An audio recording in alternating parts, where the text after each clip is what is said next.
You've heard of a doppelganger, right? That's what I'm hoping this is.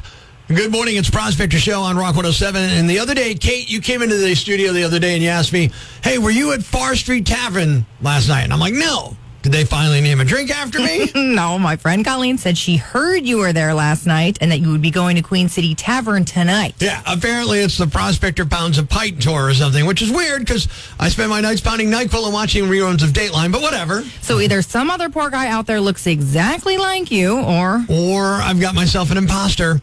Someone out there pretending to be me, which, let's be honest, that's like pretending to be your own tax audit. Who would want that life? Yeah, this dude better be ready to complain about everything from traffic circles to people who say ATM machine. Exactly. So to help Northeast PA spot the fakes out there, we put together a little public service announcement. It's today's list of top 5 signs you're dealing with a prospector imposter. Here we go.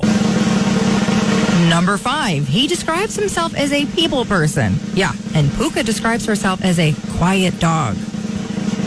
The top 5 signs you're dealing with a prospector imposter. Number 4, he gets through an entire show without threatening to move to the woods and live off-grid. That's not prospector. That's a guy who still believes in humanity. Number 3, he's on social media but doesn't immediately say, this app is ruining society. The top 5 signs you're dealing with a prospector imposter. Number 2, he refers to TikTok influencers without muttering a string of FCC-safe curse words. If you don't hear at least one audible eye roll, it's not him. And the number 1 sign you're dealing with a prospector imposter, he says good morning and actually means it.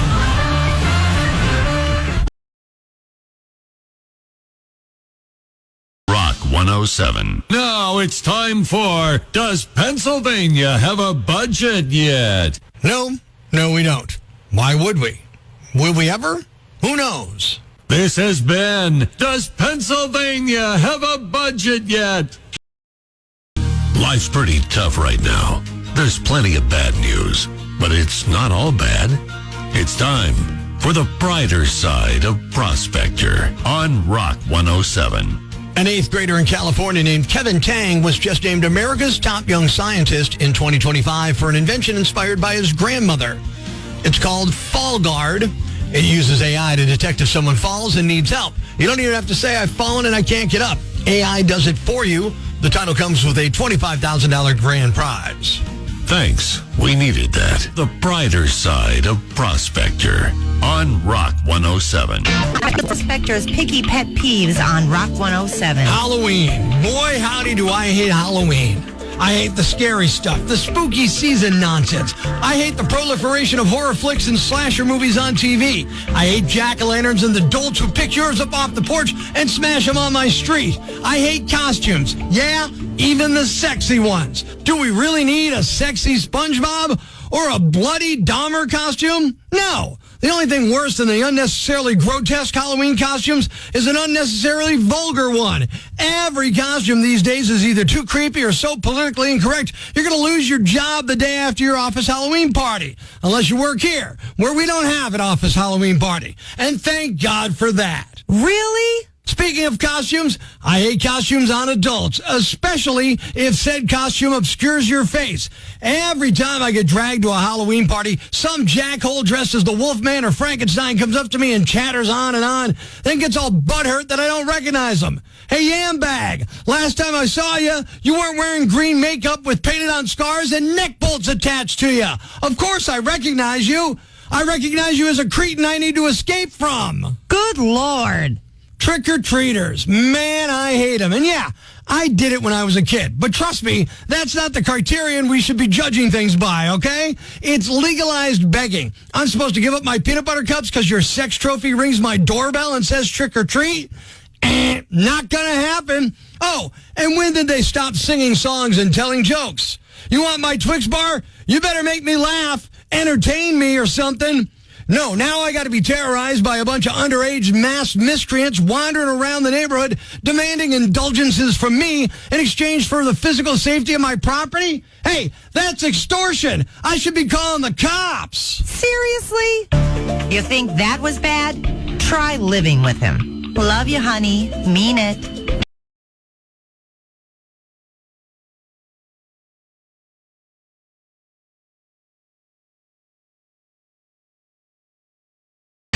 He's quirky and cranky, and that makes for a lot of awkward interactions. What a jerk. Help Prospector learn from his mistakes. It's time for Am I a Jerk? On Rock 107. All right, I'm in line at the store. I got a meatball sub, and I'm in that section where you can buy the food and the beers and things like that. And there's an older gentleman, early 70s, just ahead of me, and he's got a six-pack of beer. And you know what happens, Kate? They card him. Oh, no. You can guess what his reaction was. Can't stand when people do that. He was not happy. He was going up and down. This poor girl who's just doing her job, telling her she's an idiot for carding him. He's clearly old enough and blah, blah. And she's explaining that it's a store policy. There's nothing she can do about it. La, la, la, la, la. So finally, after what seemed like 45 minutes, but it was probably more like a minute, he says, well, what if he has his ID and shows his ID? Can I get the beer that way? And then he looks, he's like, can I use your ID? I'm like, sorry, I don't have it. I lied. It was right in my back pocket. I did it to spite him. Does that make me a jerk? I said, no, I'm with you, man. I don't think you're a jerk today. All right, how about social media? What are we getting there? I actually just got an Instagram message on my Instagram from Mark that said, totally not a jerk in all caps. As it should be. That's how it's done. I am totally not a jerk. Not a jerk. You burned the jerk. Brian from Freeland texted in, says, well done. How about that? I like that one. All right, let's hit the rock lines. Rock 107, am I a jerk? You're a jerk. Got one on the rock lines on Rock 107. Is Prospector a jerk today? You are definitely a jerk. 2 jerks in a row. What is wrong? Weird. Weird. What else are we eating? Bruce from your Facebook said, I would have done the same thing. We are not jerks, Prospector. Yes, I like that one.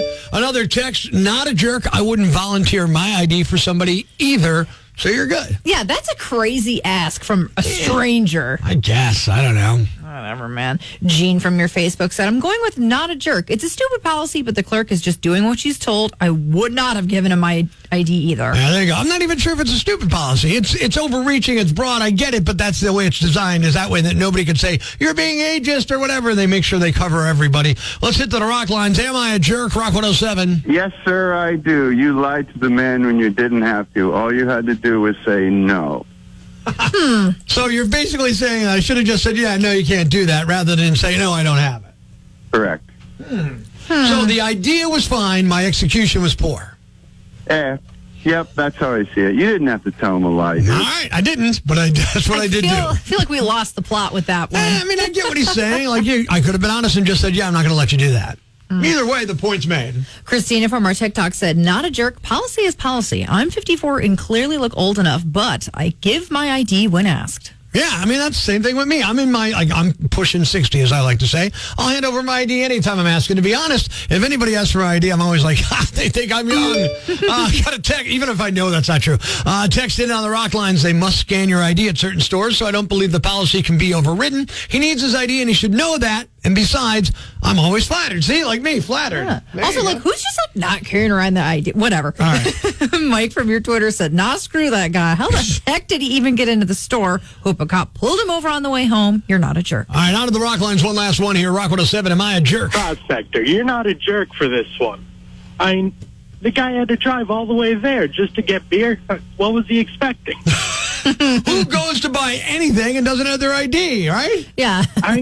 Like leaving your car at home. I don't know what he was thinking. Like if I go for a bike ride, you know what's in my wallet? My ID. My ID and one debit card in case I crash my bike and I need a ride, you know? Maybe they left their brain at home. I don't know. That's what I think it is. And the question today of am I a jerk for not giving my ID after the guy berated the woman for the store policy? The answer is, by a pretty decent margin, I am not a jerk. Ladies and gentlemen, grab the kids, call your neighbors, and gather around the radio. It's now time to announce the winner of Prospector's Jam Bag of the Day, as decided by you at rock107.com. We uncover the most baffling, ridiculous, pathetic, cockeyed, laughable, preposterous blunders in the world of misdeeds. Nominee number 1. Some people still smoke cigars, and some banks still use those pneumatic tubes in their drive-through teller windows. A man in Bath, New York, the southwestern part of the state, was arrested after he placed a lit cigar in the drive-through money tube at a bank. He did it intentionally, but it's unclear why. So we don't know if he did it out of anger, just to be a jerk, or as a tip. Sounds like he's got a long rap sheet, so he just might be a troublemaker. The man is 33-year-old Jacob Frank, and he was charged with assault in the 3rd degree and reckless endangerment in the 2nd degree, both Class A misdemeanors. The same guy was arrested for stealing a coffee machine key from a convenience store in August. The bank employee inhaled the cigar smoke when it arrived inside the bank and required medical care. The injuries do not sound life-threatening. Nominee number 2. Did you ever dream of joyriding on the company's dime? Well, one guy's idea of overtime just went federal. In Syracuse, New York, cops are hunting for a former Avis budget worker who they say swiped 47 cars right from the rental lot, including everything from sedans to SUVs, totaling more than $1 million. It happened over the summer, and get this, he didn't just pocket the keys, he flipped them into a shady rental ring, leasing the rides to folks like it was his own pop-up rental fleet. Airport police cracked the case after Avis tipped them off, nabbing a handful of helpers along the way. They clawed back 42 of the vehicles so far, but they're still trying to find the ringleader. And the winner is the rental ripoff artist who turned airport cars into his personal side hustle fleet. You're the Yam Bag of the Day, and you'll move on to Friday's Yam Bag of the Week competition. Keep it here for all the nominees for Prospector's Yam Bag of the Day, weekday mornings on Rock 107. Thanks for listening to Prospector's Prime Cuts podcast. Be sure to catch us live weekdays from 5:30 to 10 a.m. on Rock 107 or online at rock107.com or the Rock 107 app, a free download for your Android or iPhone. Subscribe to the podcast on Apple Podcasts, Google Podcasts, Spotify, Stitcher Radio, or wherever you get your podcasts so you never miss Prospector's Prime Cuts.